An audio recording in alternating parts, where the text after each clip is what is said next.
गावामध्ये मॅच खेळण्याच्या नादामध्ये ह्यांच्या तर भांडण्याचा सीन होऊन गेला राव. अरे थांबा थांबा सांगतो थोडंच सुरुवातीपासून. तर काय चाललं गावकरी मित्रांनो, मी तर राहतो माझ्या गावामध्ये. आता तुम्हाला जे महत्वाचं सांगायचं म्हणजे हे जे ब्लॉग आहे ना आपल्या गुढीपाडवाच्या दिवशीचा आहे. आता नेटकच आपण पण निघाल त्या आजोबाच्या समाधीकडे निवड ठेवण्यासाठी. जे काही आपल्या आजोबानं आपल्यासाठी केलं ना ते काही का सांगायची पण गरज नाही, कारण काय एवढं काही कमवून ठेवलंय आपल्यासाठी. आता काही जणांना काही थोडीशी मजाक पण वाटण असं काही बोलल्या. बरं त्यांचं तर जाऊ दे, आपण आता त्याच्या अगोदर आपण निवड ठेवून पाया पडून पण घेऊया. आता नतमस्तक होऊन आजोबांना एकच मागणं मागितलं, इथून पण अजून पण तुमच्याच हातात आहे आपलं जे काही आहे ते. त्यानंतर लई दिवस झाले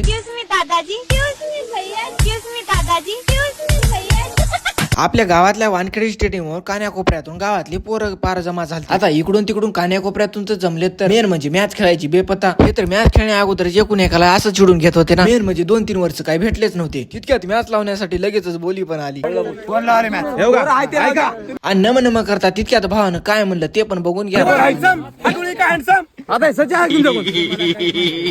आता हे तर काय अर्ध्या तासापासून काय मॅच काही खेळून नाही राहील. तू लाव मी लाव, तू लाव मी लाव, लावण्यातच करण्यात गेला दिवस. आणि एकूण एकाला मॅच लावण्यासाठी अशी पण घेऊ लागले ना प्लेयर. खरं तर पाकिस्तानच्या PSL ची आठवण आली. एवढं काही जबरदस्त मागू पण लालते. यांचा काय मॅच लावायचा काही वाण नाही दिसू राहिला. खरं तर आता आपल्याला जमवाडावरती बघावं लागेल मॅच कधी सुरू होईल ते. यांचं तर जाऊ द्या चुलीमध्ये, परंतु मी एक बदाम खाऊन खाली बसतो. तर तुम्ही एक लाईक आणि सबस्क्राईब नक्की करून टाका. तर चला राधे राधे.